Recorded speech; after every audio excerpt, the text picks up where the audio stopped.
Hello viewers, welcome back again in my YouTube channel Learn Easily with Vijay Sir. And in today's video lecture, we are going to learn a very important lesson which is taken from 10th standard English textbook. And the title of our lesson is The Boy Who Broke the Bank. This lesson is written by Ruskin Bond. Means the Ruskin Bond is the writer of this lesson.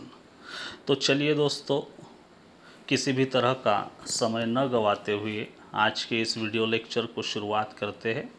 देखिए, पाठ का title है the boy who broke the bank. अभी the boy who broke the bank, इसका हिंदी में meaning होता है bank डुबाने वाला लड़का। द बॉय मतलब कि लड़का, ब्रोक मतलब कि यहाँ पर हमें तोड़ना यह मीनिंग नहीं लेना है, बल्कि यहाँ पर डुबाने वाला। तो वो कौन है? तो वो एक लड़का है।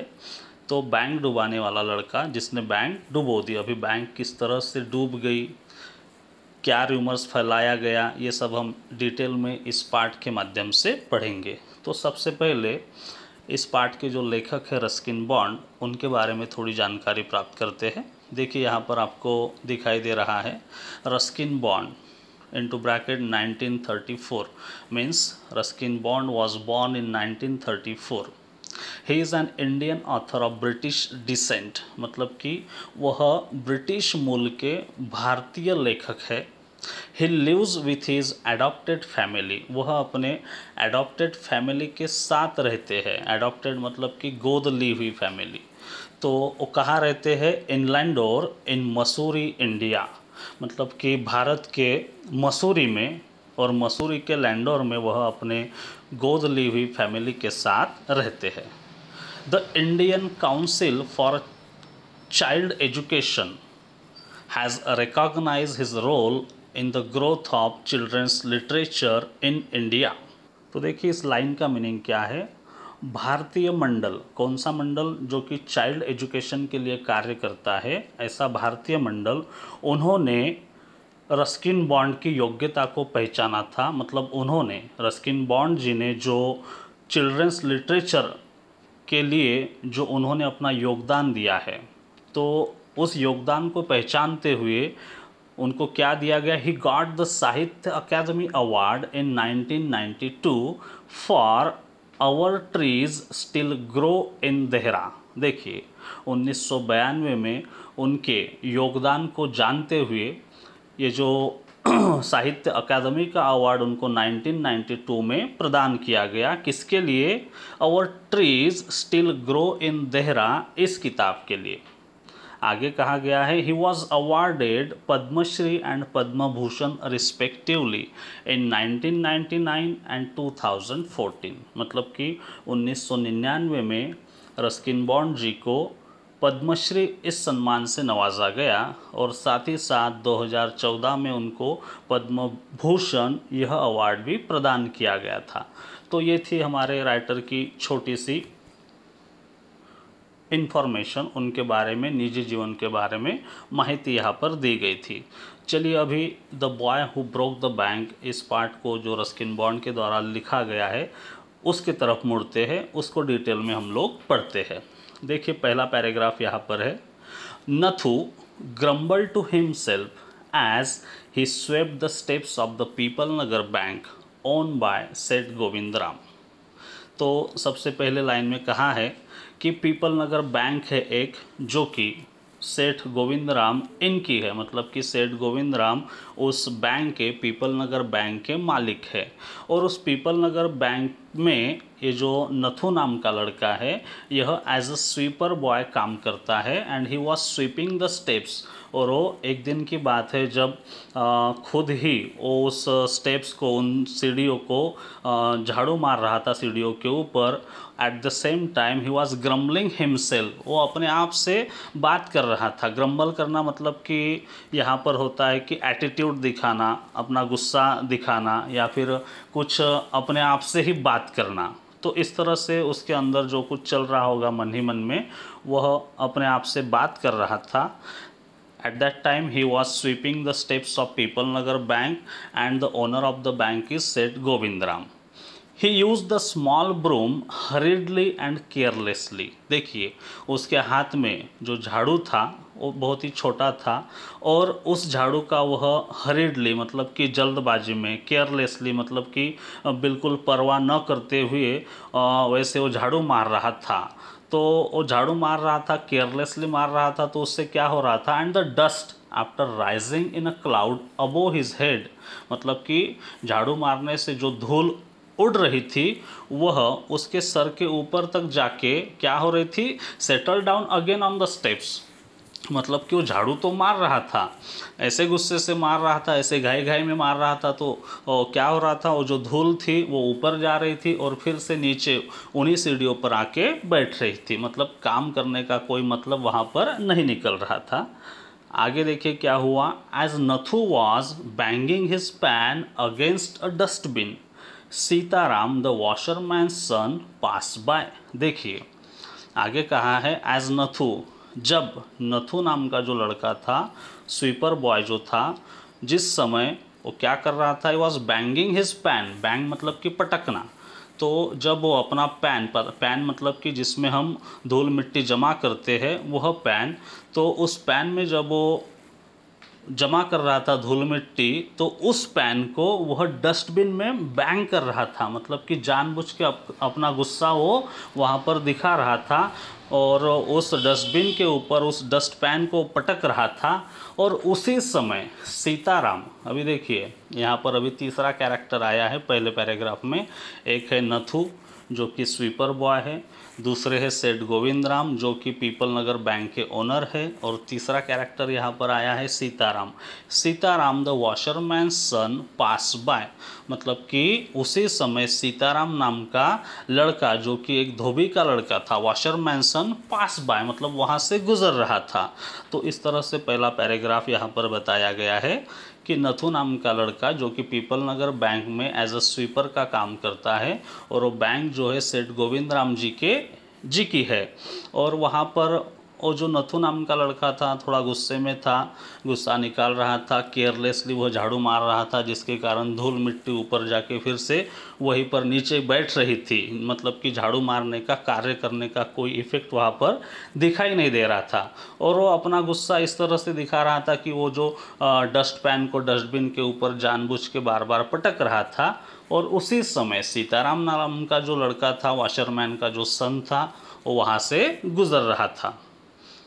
चलिए अभी आगे बढ़ते हैं। नेक्स्ट लाइन में क्या कहा गया है, Sitaram was on his delivery round, he had a bundle of freshly press clothes balance on his head. देखिए सीताराम जो कि एक धोबी का लड़का था, ये तो हमने देख लिया। अभी उसके बारे में कहा है, Sitaram was on his delivery round, मतलब कि सीताराम जो था वह अपने कपड़ों की डिलीवरी करने के लिए उस समय आया था।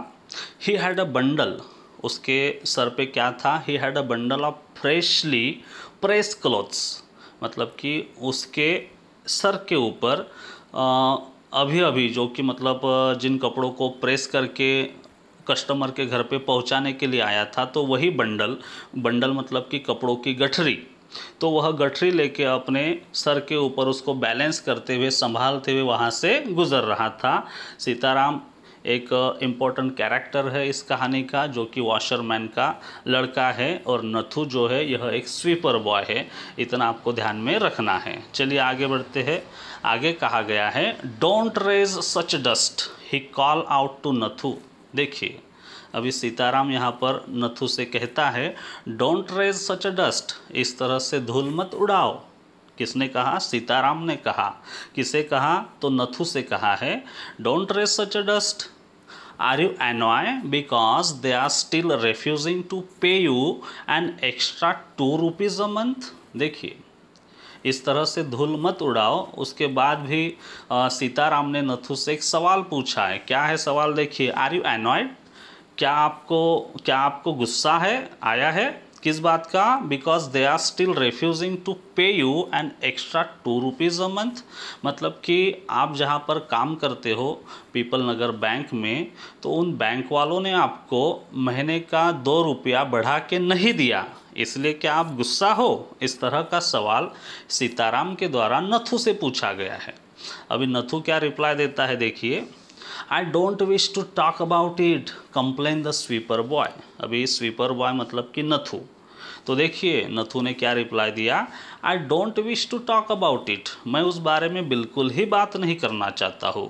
कंप्लेन द स्वीपर बॉय, इस तरह की शिकायत उस नथु ने सीताराम से की। और वो आगे कहता है, I haven't even receive my regular पे, मतलब कि अभी तक मुझे अपना जो रेगुलर हर महीने का जो पेमेंट है, जो मेरी सैलरी है, वो पेमेंट ही मुझे अभी तक मिला नहीं है। और मैं उस बारे में मतलब कि भाई हर महीने का 2 रुपया मुझे बढ़ा के दो, उस बारे में तो मैं बिल्कुल शिकायत ही नहीं करना चाहता हूँ, उसके बारे में मैं बिल्कुल ही बात नहीं करना चाहता हूँ। इस तरह का रिप्लाई यहाँ पर नथु ने सीताराम को दिया है।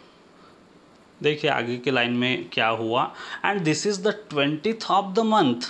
और आगे नथु कहता है, this is the 20th of the month, देखो आज महीने की 20 तारीख है। Who would think a bank would hold up a poor man salary. देखिए आगे नथु कहता है सीताराम से, हु वुड थिंक, ऐसा कोई सोच सकता है, a bank would hold up a poor man salary, मतलब कि इस तरह की कोई बैंक किसी गरीब इंसान की सैलरी रोक के रखती है, ऐसा कोई सोच सकता है? तो बिल्कुल नहीं सोच सकता है। आप लोगों को लगता होगा कि भाई इनको तो समय पर पेमेंट मिलता होगा, लेकिन ऐसी बात नहीं है। महीने की 20 तारीख है आज, अभी तक मुझे मेरा रेगुलर पेमेंट नहीं मिला है, और आप 2 रुपया बढ़ाने की बात कर रहे हो, उसके बारे में तो मैं बिल्कुल बोलना ही नहीं चाहता हूँ। आगे नथु कहता है, as soon as I get my money I am off. देखो I am off, I am off का मतलब यहाँ पर है मैं यहाँ से चला जाऊँगा, मतलब कि जो मैं जॉब कर रहा हूँ मैं उसे छोड़ दूँगा। As soon as I get my money, जैसे ही मुझे मेरी सैलरी मिल जाएगी मैं ये जॉब छोड़ दूँगा। इस तरह से इस लाइन से मीनिंग हमें पता चल रहा है। आगे नथु कहता है, not another week I work in this place, मतलब कि जैसे ही पेमेंट मिलेगा उसके बाद 1 सप्ताह भी मैं इस जगह पे रुकने वाला नहीं हूँ। And Nathu bang the pan against the dustbin several times, और उसके बाद इतना बोलने के बाद भी नथु ने क्या किया, नथु बैंग द पैन, फिर से वो जो पैन था जिसमें हम धूल मिट्टी जमा करते हैं, उस पैन को वह डस्टबिन के ऊपर बार बार पटक रहा था। वो क्यों पटक रहा था? Just to emphasise his point, कि वो जो बात कर रहा था उस बात के ऊपर जोर डाल सके, उसके ऊपर जिसके साथ बात कर रहा था सीताराम के साथ, तो सीताराम का अटेंशन ड्रॉ करने के लिए वह इस तरह से हरकत कर रहा था। एंड गिविंग हिमसेल्फ कॉन्फिडेंस, और वो अपने आप को आत्मविश्वास दे रहा था, अंदर ही अंदर खुद को मोटिवेट कर रहा था। जैसे कि कोई छोटा बच्चा जब उसे माँ के द्वारा पीटा जाता है, मारा जाता है, तो कोने में जाके रोता है, और जैसे ही दादी को, दादा को या फिर अपने पिताजी को देखता है तो वह ज़ोर ज़ोर से रोने लगता है, ताकि उसे पूछा जाए कि भाई आपके साथ क्या हुआ, आपने क्या किया जिसके चलते आपको आपकी माँ ने मारा पीटा, तो वो रीज़न उसे पूछा जाए। तो बिल्कुल ऐसे ही एक छोटे बच्चे के जैसी हरकत यहाँ पर नथु के द्वारा की जा रही थी, उसके तरफ सीताराम का अटेंशन और ड्रा कर सके और ख़ुद को कॉन्फिडेंस दे सके, इस तरह से वो यहाँ पर वो जो पैन था उस डस्टबिन के ऊपर बार बार बैंग कर रहा था। चलिए नेक्स्ट पैराग्राफ पढ़ते हैं। अभी नथु ने अपना गुस्सा यहाँ पर जताया और वो किस तरह की हरकत कर रहा था हमने देखा।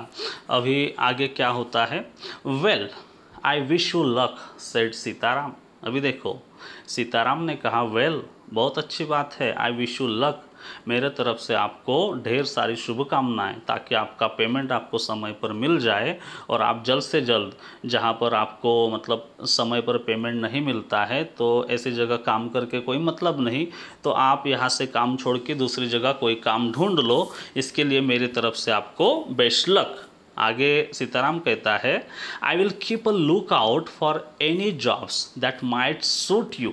देखो यहाँ पर सीताराम ने नथु से कहा कि I will keep a look out for any jobs, मैं आपके लिए कोई जॉब ढूंढूंगा दैट माइट सूट यू, जो आपको सूट करे, मतलब कि जो आपके लायक हो, ऐसी नौकरी मैं आपके लिए ढूंढने की कोशिश करूँगा। And he plodded barefoot along the road, the big bundle of clothes hiding most of his head and shoulders. देखिए, और इस तरह से अपने दोस्त को वादा करके, बेस्ट लक दे के, ही प्लॉडेड बेयर फुट, प्लॉडेड मतलब कि जो हेवी बंडल था उसके ऊपर, उस बंडल को लेके, जो भार था उसके सर पर, पैरों में चप्पल नहीं थी, बेयर फुट मतलब कि नंगे पैर, वो वहाँ उस रोड के आगे मतलब अपने दोस्त को अलविदा कह के निकल गया। The big bundle of clothes, उसके सर के ऊपर जो कपड़ों की गठरी थी, जिसके कारण उसका चेहरा मतलब कि हेड एंड शोल्डर्स, उसके कंधे और उसका सिर पूरी तरीके से छिपा हुआ था। और ऐसे ही उस बंडल को लेके अपने दोस्त को अलविदा कह के सीताराम वहाँ से आगे निकल गया। चलिए नेक्स्ट पैराग्राफ पढ़ते हैं। At the fourth home he visited, Sitaram heard the lady of the house mention that she was in need of a sweeper। देखिए, यहाँ पे कहा गया है at the fourth home he visited, मतलब कि सीताराम जैसे अपना कपड़ों का बंडल लेके वहाँ से गया, पहला दूसरा तीसरा घर अपना मतलब डिलीवरी उसने देने के बाद वह चौथे घर पे गया जहाँ पर उसे डिलीवरी देनी थी कपड़ों की।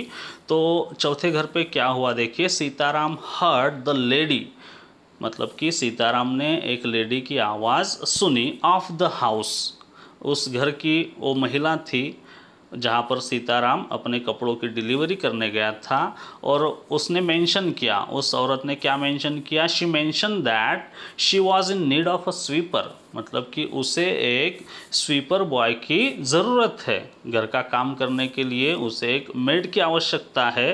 तो इस तरह से ये जो बात थी वो सीताराम ने सुनी।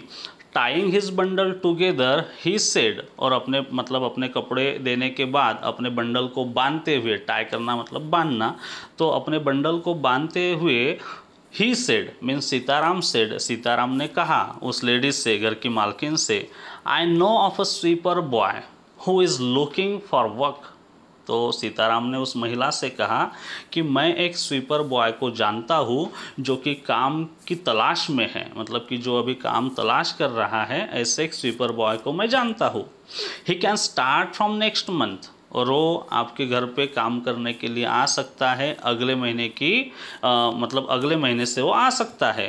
He is with the bank, मतलब कि देखो, he is with the bank just now, वो अभी फ़िलहाल एक बैंक में काम करता है। But they aren't giving him his pay, लेकिन वो जो बैंक वाले हैं वह उसे समय पर पेमेंट नहीं देते हैं। And he wants to live, और इसीलिए उसे समय पर उसका पैसा, उसकी सैलरी नहीं मिलती है। इसके चलते वो जो लड़का है स्वीपर बॉय, वो उस बैंक की नौकरी छोड़ना चाहता है। नेक्स्ट पैराग्राफ में कहा है, देखिए, इस तरह से सीताराम ने उस महिला को ये सब स्वीपर बॉय के बारे में जानकारी दी।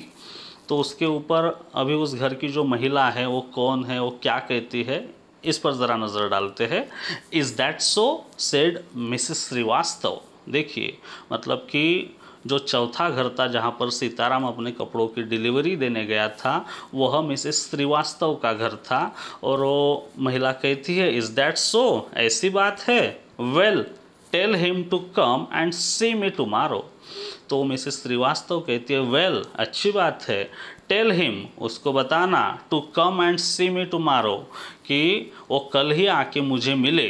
यहाँ पर सी मतलब देखे नहीं बल्कि मिले है, उसे जाके आप बोल देना कि वो कल ही आकर मुझे मिले। इस तरह से मिसेस श्रीवास्तव ने सीताराम को रिप्लाई किया है यहाँ पे। चलिए नेक्स्ट पैराग्राफ पढ़ते हैं। And Sitaram glad that he had been of service to both a customer and his friend, hoisted his bag on his shoulders and went his way। देखिए, अभी जैसे मिसेस श्रीवास्तव ने रिप्लाई दिया सीताराम को कि आप जाओ और अपने दोस्त को बताओ कि वह कल ही आके मुझे मिले। एंड सीताराम ग्लैड, अभी सीताराम तो बहुत खुश हो गया that he had been off service, क्योंकि उसने दो लोगों को यहाँ पर सर्विस प्रोवाइड की थी। एक था उसका रेगुलर कस्टमर, मतलब कि मिसेस श्रीवास्तव, जो कि उनकी रेगुलर कस्टमर थी, वहाँ का कपड़ा वो प्रेस करने के लिए, धोने के लिए लेके जाता था। And another is his friend Nathu, और दूसरा उसका फ्रेंड था जो कि नथु था, जो कि बैंक में जॉब करते करते वो तंग आ चुका था, वहाँ पर पेमेंट नहीं मिलता था, जिसके कारण वो जॉब छोड़ना चाहता था।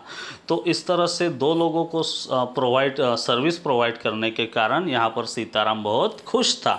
Hosted his bag on his shoulders, मतलब कि उस बंडल को, उस कपड़ों की गठरियों को अपने शोल्डर्स पर लेते हुए hosted his bag on his shoulder and went his way, और उसने क्या किया, मैडम का जैसे रिप्लाई सुना, उस बैग को अपने शोल्डर पे उठाया और वो वहाँ से निकल चला, अपने रास्ते पर निकल पड़ा। आगे के पैराग्राफ में देखिए क्या हुआ। नेक्स्ट पैराग्राफ में क्या हुआ देखिए। Mrs Srivastava had to do some shopping. She gave instructions to the ayah about looking after the baby and told the cook not to be late with the midday meal। देखिए यहाँ तक देखते हैं।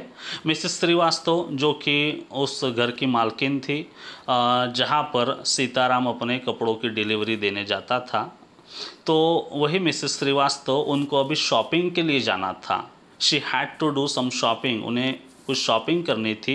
She gave instructions, तो उन्होंने क्या किया, उनके घर पे बच्चों को संभालने के लिए जो आया होती है, उस आया को उन्होंने इंस्ट्रक्शन दिया, उन्हें सूचना दी about looking after the baby, मतलब कि उस बेबी की, छोटे बच्चे की देखभाल करने के लिए उन्होंने कहा।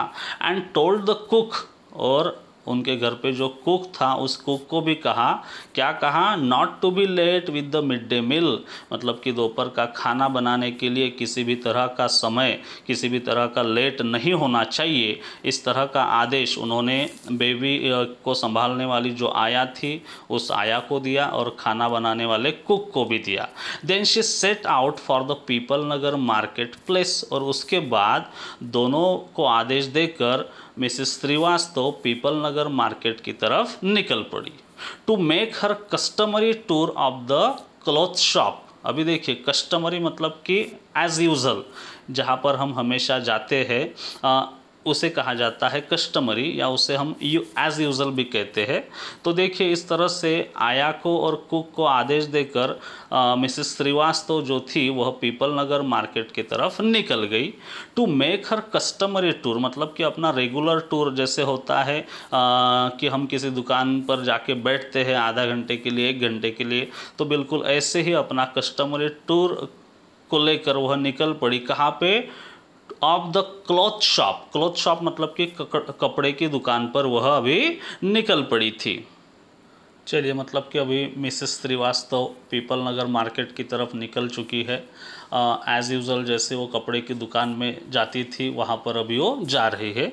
देखिए नेक्स्ट पैराग्राफ में क्या कहा गया है। A large shady tamarind tree grove at one end of the bazaar, and it was here that Mrs. Srivastav found her friend Mrs. Bhushan sheltering from the heat। देखिए अभी अगला सीन क्या है कि मिसेस श्रीवास्तव पीपल नगर मार्केट की तरफ अभी निकल गई है। A large shady tamarind tree, मतलब कि इमली का पेड़, एक बहुत बड़ा, शैडी, शैडी मतलब यहाँ पर हमें मीनिंग लेना है घना, एक बहुत बड़ा और घना इमली का पेड़ जो कि कहाँ पे था, at the end of the बाज़ार, मतलब कि पीपल नगर मार्केट जो था उस मार्केट के एक साइड में, एक कोने में वह बहुत बड़ा इमली का घना पेड़ वहाँ पे ऑलरेडी था। And it was here that Mrs Srivastava found her friend, और यहीं पर उसी टैमरिन ट्री के नीचे मिसेस श्रीवास्तव को उनकी फ्रेंड मिसेस भूषण वहाँ पे मिली। She was sheltering from the heat, और मिसेस भूषण धूप से वहाँ पर शेल्टर ले रही थी, मतलब कि धूप से बचने के लिए कुछ समय के लिए, कुछ पल के लिए वहाँ पर उस घने पेड़ के नीचे खड़ी होगी। तो वहाँ पर दोनों जो दोस्त है एक दूसरे की, वो दोनों वहाँ पर मिलती है।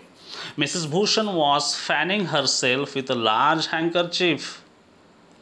तो देखिए क्या हो रहा था, Mrs Bhushan was fanning herself, मतलब कि वह अपने आप को हवा दे रही थी, किसके सहारे, विथ अ लार्ज हैंकरचिप, मतलब कि अपने ही रुमाल से वह अपने आप को गर्मी से बचने के लिए हवा ले रही थी। She complain of the summer and she was complaining of the summer, वो इस धूप काल के सीज़न की वह कंप्लेन कर रही थी, किसके पास, तो अपने दोस्त मिसेस श्रीवास्तव के पास। Which affair was definitely the hottest in the history of people Nagar, देखिए, और उन्हें ऐसे लग रहा था, शी अफेम मतलब कि उन्हें पूरा विश्वास था, it was definitely the hottest in the history of people Nagar, मतलब कि आज जितनी धूप है इतनी धूप पीपल नगर, मतलब कि जो एरिया है पीपल नगर, इसके इतिहास में, उसके हिस्ट्री में इससे अधिक धूप पहले कभी नहीं थी और ना कभी होगी। इसलिए उन्हें ऐसे लग रहा था कि it is the hottest day of the people Nagar history, मतलब कि पीपल नगर के इतिहास में आज तक इतनी धूप कभी नहीं थी। She then showed Mrs Srivastava a sample of the cloth she was going to buy. उसके बाद क्या हुआ देखिए, मिसेस भूषण ने मिसेस श्रीवास्तव को दिखाया, she then show Mrs Srivastava sample of the cloth, किसी कपड़े का सैंपल उन्होंने अपने दोस्त श्रीवास्तव को दिखाया। She was going to buy, जो सैंपल, जो कपड़ा वह अभी खरीदने जाने वाली थी, वही उसी कपड़े का सैंपल उन्होंने अपनी सहेली को, मिसेस श्रीवास्तव को दिखाया। And for 5 minutes they discuss its shade, textures and design, देखिए, और उसके बाद करीब करीब 5 मिनट तक उस कपड़े के शेड के बारे में, टेक्सचर्स के बारे में, डिज़ाइन के बारे में वो दोनों महिलाएं बातें कर रही थी।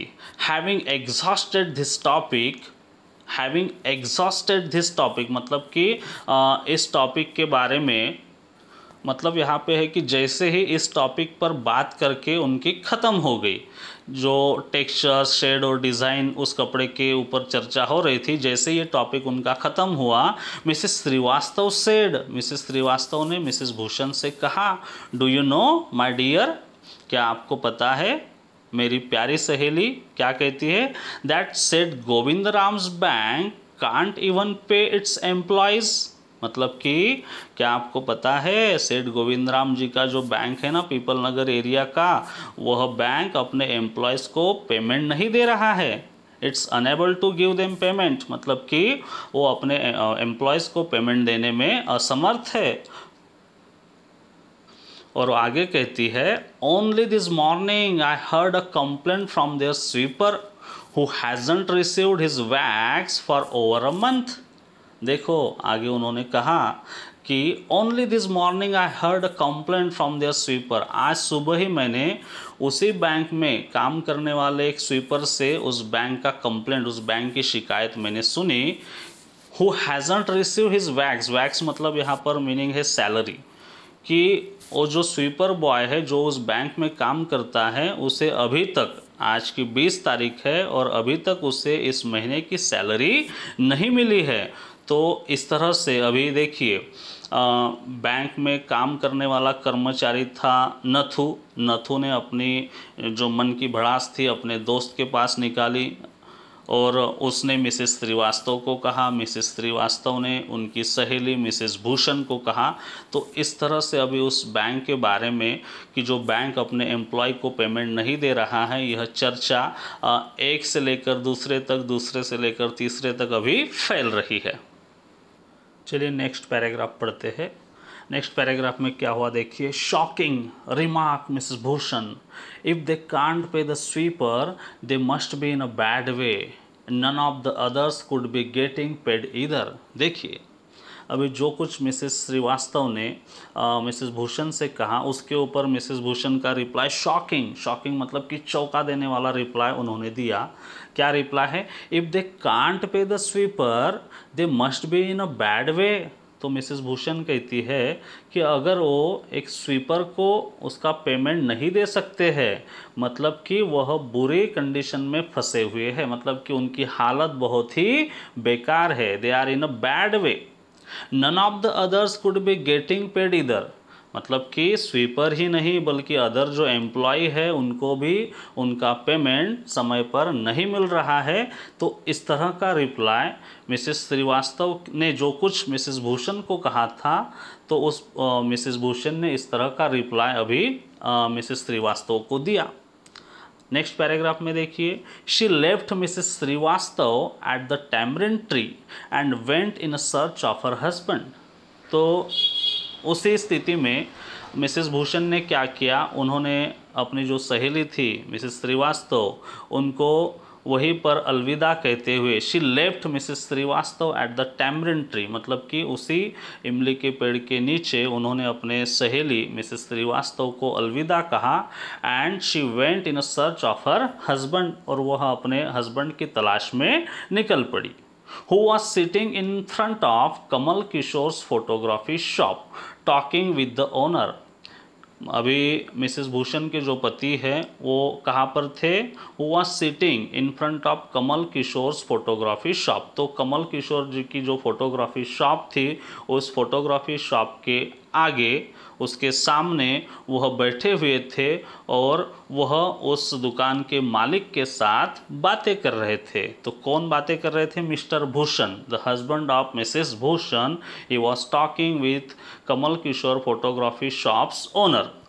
तो इस तरह से अभी सीन ऐसा है कि मिसेस श्रीवास्तव उस टैमरिंड ट्री के नीचे अपने जो भूषण थी मिसेस भूषण ने उन्हें अलविदा कहा और वो अपने हस्बैंड की तलाश में निकल पड़ी। और उनके जो हस्बैंड थे वह अपने कमल किशोर फोटोग्राफी शॉप के जो ओनर थे उनके साथ बातें कर रहे थे।